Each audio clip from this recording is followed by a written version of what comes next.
నమస్తే. ప్రస్తుతం మనతో పాటు సీనియర్ జర్నలిస్ట్ జగదేవ్ ఉన్నారు. ఆయనతో మాట్లాడదాం. నమస్తే సార్. నమస్తే సార్, శాంతి లీలలు దేవాదాయ శాఖలో అని చెప్పేసి ఒక మెయిన్ పత్రికలో వచ్చింది. అది అందరం చదివేదే, ఎందుకంటే దాంట్లో అక్యురసీ ఉంటుంది అని చెప్పేసి అందరం ఎక్కువ అదే పేపర్ చదువుతాం. సో ఏమంటారు, మీరేమంటారు? అసలు ఎక్కువగా టార్గెట్ చేస్తున్నారనొచ్చా, లేకపోతే నిజంగానే జరుగుండొచ్చు అంటారా? ఎక్కువగా విజయసాయి రెడ్డిని బయట తీసుకురావాల్సిన పరిస్థితి అసలు ఏం జరుగుతుందంటారు? గత ప్రభుత్వంలో జరిగినవి అన్నీ కావు. అంటే ఇంకా మీరు చూస్తారు, ఇది ఆరంభం మాత్రమే. నేను అనుకోవడం తీగలాగితే డొంకంతా కదులుతుంది అని అంటారు కదా, అలాగే నిప్పులేందే పొగరాదు. ఒకటి పొగొచ్చేసింది ఆల్రెడీ, ఎక్కడో నిప్పు రాయితే రాజుకుని ఉంది. సో శాంతి అనే తీగ లాగుతుంటే డొంకంతా కూడా కదులుతుంది.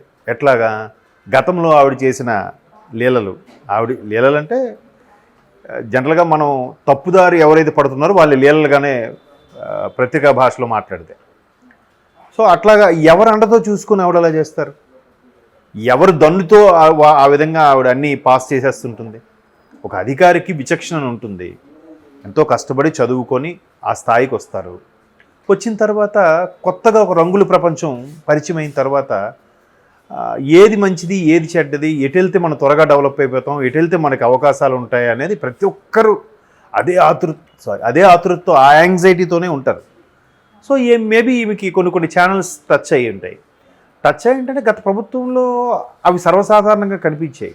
ప్రతి ఒక్క అధికారి కూడా, మీరు నమ్మరు, 2019లో చాలామంది ప్రభుత్వ అధికారులు, ఎస్పెషల్లీ ఏ ఉపాధ్యాయులు అయితే మొన్న వ్యతిరేకించి కూటమికి అంత బంపర్ మెజార్టీతో గెలిపించారో అదే ఉపాధ్యాయులు 2019లో పరోక్షంగా వైసీపీకి ఫేవర్గా ఉన్నారు, సపోర్ట్ చేశారన్నది నాకు తెలిసినంత వాస్తవం.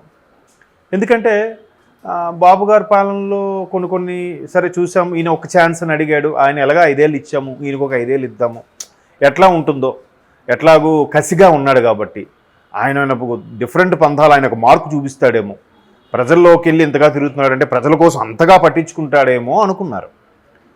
సో ఒక్కసారి బొమ్మ చూపించాడు ఆయన, జగన్మోహన్ రెడ్డి గారు, అది అందరికీ తెలిసిందే. సో అట్లాగే ప్రభుత్వ ఉద్యోగులు కూడా ఒక ఫేవర్గా ఉండి ఆ ఫేవర్ని వాళ్ళ చేతల్లో చూపించడానికి ప్రయత్నిస్తూ ఉంటారు ప్రభుత్వం. సో ఇక్కడ కూడా ఎప్పుడైతే వైసీపీ వచ్చిందో చాలా సంక్షేమ పథకాలకు సంబంధించి కలెక్టర్ ఆఫీస్ తాకట్టు, జిల్లా పరిషత్ తాకట్టు, ప్రభుత్వాలు చాలా ప్రభుత్వ రంగ సంస్థలను తాకట్టు పెట్టడం, డబ్బులు తీసుకురావడం ఎక్కడైనా ఉందాం ఇంతవరకు? ఇంతకుముందు ఇన్నేళ్లలో ఎప్పుడైనా ఉందా? ఆయన ప్రతి ఒక్క మొన్న క్యాన్వాసింగ్లో కూడా నాలాగా నా వల్ల ప్రతి కుటుంబము కానీ సంతోషంగా ఫీల్ అయ్యింటే నన్ను ఓటేయండి అని చెప్పాడు. అంతకుముందు చాలామంది చేశారు, వాళ్ళు ఎవరు అలా యాడ్లు వేసుకోలే, ఈయన మాత్రం అలా వేసుకున్నాడు యాడ్లు. దానికి కూడా ఇంతవరకు ఏ ముఖ్యమంత్రి కూడా అలా అనలేదు అంటే అలా ఎందుకంటారు? ఇదే ముఖ్యమంత్రి చంద్రబాబు నాయుడు నా వల్ల హైదరాబాద్ డెవలప్ అయింది, నా వల్ల సైబరాబాద్ సిటీ వచ్చిందని అంటే నేను అంటాడు, అన్నిటికీ నేనే అని అన్నారు. మరి ఇక్కడ జగన్మోహన్ రెడ్డికి నేను ఎందుకని అనలేదు? అదే మీడియా మరి ఎక్కడ కూడా అలాగే విమర్శించవచ్చు కదా. మీడియాలో కూడా రకాలు అయిపోయాయి, ఎల్లో మీడియా, మామూలు మీడియా, న్యూట్రల్గా ఉండే మీడియా, లేదా యాంటీ మీడియా. సో అట్లా దానివల్ల కూడా కొంత నమ్మకం పోతుంది జనాలకి. అయితే ఇక్కడ ఈ అధికారులందరూ ఏం చేస్తున్నారంటే ఎక్కడ ఛాన్స్ ఉంది, మనం ఫేవర్గా ఉంటే మనకు బెనిఫిట్గా ఉంటుంది. ఎప్పుడైతే ఈ వైసీపీ వాళ్ళు ఒక్కొక్కటికి ఈ ల్యాండ్ యాక్ట్ కానీ, లేదంటే అంతకుముందు ల్యాండ్ యాక్ట్ పెట్టకముందే ఏవేవి లాగాలో ఏవేవి చేయాలో చాలా రకాలుగా ప్రయత్నాలు చేసేసారు. ఇప్పుడు అవన్నీ మాట్లాడుకుంటే ఈ రోజు సరిపోదు. సో మొత్తం మీద అలాగుండే వాళ్ళకి ఇట్లా ఎవరైతే లీలలు చేయాలనుకుంటారో వాళ్ళకి మంచి వాళ్ళుగా అనిపిస్తారు కదా. సరైనోడు దొరికాడరా మా మంత్రి, లేదా సరైనోడు దొరికాడు మా నాయకుడు. సార్ ఏంటి సార్ అంటే మన వాళ్ళు ఉన్నారమ్మా, అక్కడ పలానా దేవాలయం సంబంధించి షాపులకి లీజులు ఇవ్వండి, లేదా టెండర్ వేయాలి, ఏ షాపుకి ఎంతకి ఇవ్వాలి, అవన్నీ ఉంటాయి. లేదంటే ఒక కమిటీ పెట్టుకోవాలి, లేదా పాలక సభ్యులు ఉంటారు దేవాదాయ శాఖకు సంబంధించి. ఆ పాలక సభ్యులు ఉన్నప్పుడు అక్కడ షాపులు ఉన్న వాళ్ళకి పాలక సభ్యులుగా ఇవ్వకూడదట. సో షాపులు ఉన్న వాళ్ళకే పాలక సభ్యులుగా ఇవ్వడం, వైసీపీ నేతలకే ఆ షాపులు ఇవ్వడం, లేదా వైసీపీ నేతలు కార్యకర్తలు చెప్పిన వాళ్ళకే అవి కేటాయించడం. ఇంకా అన్నీ జెన్యున్గా అది చెప్పినట్టు చేసుకుంటూ వెళ్ళిపోతే పోలీసులకు చెప్పినా రెస్పాన్స్ లేదు. ఎందుకు? వాళ్ళు ఏం చేయలేరు. పై అధికారి కలెక్టర్ అన్నోడు, లేదా పైన ఆ సుపీరియర్ అన్నోడు సివిల్ సర్వెంటో అడ్మినిస్ట్రేషనో ఒక పోలీసు బాసో వాళ్ళు ప్రభుత్వానికి ఫేవర్గా ఉన్నప్పుడు కింద స్థాయిలో సిన్సియర్గా ఏం చేయగలరు? నువ్వేం పట్టించుకోవా, వాళ్ళకి వదిలేసే వాళ్ళు చూసుకుంటారు అన్నాడు అనుకోండి, కింద స్థాయి సరే సిఐ ఎస్ఐలు ఏం చేయలేరు. సో అట్లాగే ఈవిడ అవకాశం ఉన్న వాళ్ళకి లేని వాళ్ళకి అన్న వాళ్ళకి ఇచ్చేసింది. ఎందుకు ఈమె కూడా ఊరికి ఎందుకు ఇస్తుంది? మేడం మీ గిఫ్ట్ పంపిస్తున్నాను చూడండి, మన వాళ్ళు కొద్దిగా వస్తారు, అది ఓకే చేసేయండి అంటే ఓకే, ఎగ్జాంపుల్ చెప్తున్నా. సో అట్లా ఫేవర్గా ఉండుంటారు. ఆ ఫేవర్గా ఉన్నప్పుడు రాజకీయ నాయకులతో ఎట్లాగూ సత్సంబంధాలు ఉంటాయి. లేదు నాకు సంబంధం లేదు నేను స్ట్రిక్ట్గా ఉంటానంటే అక్కడ ఉండరు, ట్రాన్స్ఫర్ అయిపోతారు, లేదా ఇంకేమైనా జరగచ్చు. ఇవాళ రేపు అంటే గత చరిత్రలో చూసుకుంటే స్ట్రిక్ట్గా ఉండే ఆఫీసర్ని పైకి పంపించేసే సందర్భాలు కూడా ఉన్నాయి. సో అట్లాగా ఈవిడ చాలా ఉన్నాయి, చాలా చేసింది అన్నట్టు కూడా వార్తలు ఉన్నాయి. అలా ఉన్నప్పుడు వీళ్ళ మీద కొన్ని రకాల కేసులు ఇష్యూస్ వచ్చినప్పుడు వీళ్ళకి ఒక ఆర్థిక సలహాదారులు అవసరం, లేదా ఒక పవర్ఫుల్ లాయర్లు అవసరం. ఆ లాయర్లు ఏం చెప్తారు, మీరేం చేయండి. సినిమాలో కూడా మనం అబ్జర్వ్ చేస్తూ మీరు చూసే ఉంటారు, హీరో విలన్ ఉంటే విలన్ కొడుకు ఏం కాదు సార్ నేను చూసుకుంటున్నా, మీ వాడికి చెలరైపోమనండి అన్నట్టుగా చెప్తూ ఉంటారు. దానికి మనం ఏదో అమెండ్మెంట్ పెట్టో లేదంటే ఏదో క్లాస్ పెట్టో మనల్ని బయట తీసుకొస్తా అని. అట్లా లాయర్లు ఇలాంటి పరిచయాలు ఉన్నప్పుడు కరెక్ట్గా అక్కడ సింక్ అవుతుంది. ఒకటి మీరు అన్నట్టు విజయసాయి రెడ్డి గారి అంశము, రెండోది ఈవిడ వైసీపీ వాళ్ళకి వైఎస్ఆర్ వాళ్ళకి ఆ దేవాలయాలకు కానీ దేవాదాయ భూములకి లీజుకి సంబంధించి కానీ ఇవన్నీ ఫేవర్గా చేయడం. ఒకవేళ ఏమైనా ఇష్యూ వస్తే కాపాడడానికి ఆయన పోతిరెడ్డి ఎవరో సుభాష్ అని ఉన్నారు, ఆయన లాయర్ అంట. చూసారా, అంటే పాత్రల పేర్లు వచ్చాయి, దాని తర్వాత కథ అల్లుకుంటే అవన్నీ సింక్ అవుతున్నాయి.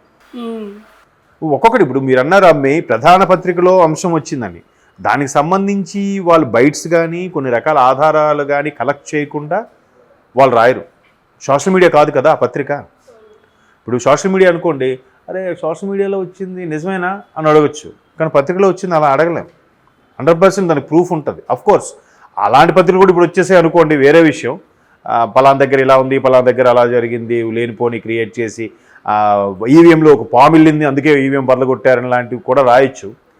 కాకపోతే ఇక్కడికి మీరు అంటున్న సోకాల్డ్ పత్రిక అటువంటి మచ్చలు అటువంటి డిమెరిట్స్ ఏం లేవు కాబట్టి ఒక్కొక్కటిగా తీగలాగితే దొంగ కదిలే అవకాశం ఉంది కాబట్టి ఆవిడ విషయాలన్నీ బయటకు వస్తున్నాయి. ఇంకోటి ఏంటంటే ఆవిడ నేను ఒక ఎస్టీ మహిళని కాబట్టి నా మీద ఈ అభండాలు వేస్తున్నారు అని ఉంది. దానికి మేధావులు చాలామంది చెప్పేది ఏంటంటే ఎప్పుడైతే మీరు చేసిన తప్పును కప్పిపుచ్చుకునే ప్రయత్నం చేస్తారో అప్పుడే కులాన్ని మతాన్ని అంటగట్టి దాన్ని యూటర్న్ తీసుకునేలా చేస్తారు. అంటే ఎస్టీ మహిళ అయితే చేస్తున్నారు, మామూలు మహిళలు భంగపడట్లేదా? పెద్ద జాతిలో లేదంటే అగ్రవర్ణాలకు సంబంధించిన అమ్మాయిలు ఇబ్బంది పడట్లేదా? పడుతున్నారుగా. పెద్ద పెద్ద కమ్యూనిటీ వాళ్ళు కూడా ఉన్నారు కదా ఇష్యూస్లో, ఎలిగేషన్స్లోనూ లేదంటే కరప్షన్స్లోనూ ఇటువంటి లీలలో చేసేవాళ్ళు లేరా? ఓన్లీ ఆ పర్టికులర్ కమ్యూనిటీ వాళ్ళనే టార్గెట్ చేస్తుందా సొసైటీ కానీ మీడియా కానీ? పైగా ఆమె ఆ కమ్యూనిటీ అని చెప్పి ఎవరు చెప్పారు? ఎవరైనా ఎంతవరకు ఏ మీడియా అయినా ప్రచురించిందా? లేదు కదా. ఆమెగానే చెప్పుకుంది. రైట్. అవును. సో ఆయన కూడా విజయసాయి రెడ్డి గారు కూడా సందర్భంలో ఒక ఎస్టీకి సంబంధించిన అమ్మాయిని ఇలా చేస్తున్నారు, మీ వాళ్ళకి చేస్తే ఇలాగా మీరు ఊరుకుంటారా అంటున్నారు. అంటే అక్కడ కూడా ఆయన మళ్ళీ కమ్యూనిటీ పేరెత్తి అసలు రాజకీయాలు ఇలాంటి విషయాలన్నీ కూడా సామాజిక అంశాలు లేవనెత్తి మీలో మీరు కొట్టుకు చావండ్రా అన్నట్టుగా మాట్లాడుతున్నారు ప్రతి ఒక్కరు. బట్ ఆవిడ లీలల్లో అయితే ఒక్కొక్కటిగా బయటకు వస్తున్నాయి. చూద్దాం మరి, ఇంకా ప్రభుత్వం కూడా చాలా జాగ్రత్తగా డీల్ చేస్తున్నట్టుంది ఇట్లా అంశాలు ఇవన్నీ ఉన్నాయి. ఇది ఈ తీగలాగితే ఇంకా ఈవిడి డొంక కదిలింది, ఇంకా ఈవిడిని లింకప్ అయి ఉండేవేవి అన్నీ కూడా వచ్చేస్తాయిగా, అవన్నీ బయటకు వస్తాయి. ఉల్లిపాయ వేశారు, ఒక్కొక్క కలుగులోంచి ఒక్కొక్క